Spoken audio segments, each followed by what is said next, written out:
I started looking into Soberlink because there was definitely some red flags involving alcohol. My daughter was only 6 months old at the time, and parenting time without my supervision was a very daunting thought. And so I quickly began to do my research to find some resource where he could still have parenting time, but I could make sure that he was sober.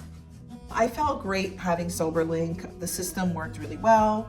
I was receiving notifications all the time. If ever there was a time where the father would not take Soberlink, he would not exercise parenting time, because in my eyes, as well as the court eyes, if he's refusing to take Soberlink, that might as well be a non-compliant test. We did have our growing pains in terms of finding the language to put into the court order to make sure the parameters for the use of Soberlink were the most effective. In the beginning, we essentially tied the use of Soberlink to the father driving instead of the parenting time itself. That was unsettling to me, because the point of Soberlink is to ensure that you're sober, not necessarily, you only need to be sober when you're driving. You need to be sober during your parenting time.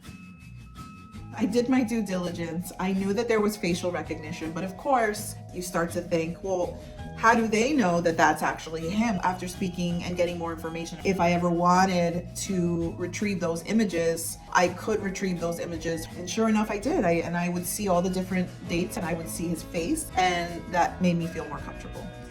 When we started this journey, the first thing that came to mind was that interlock device.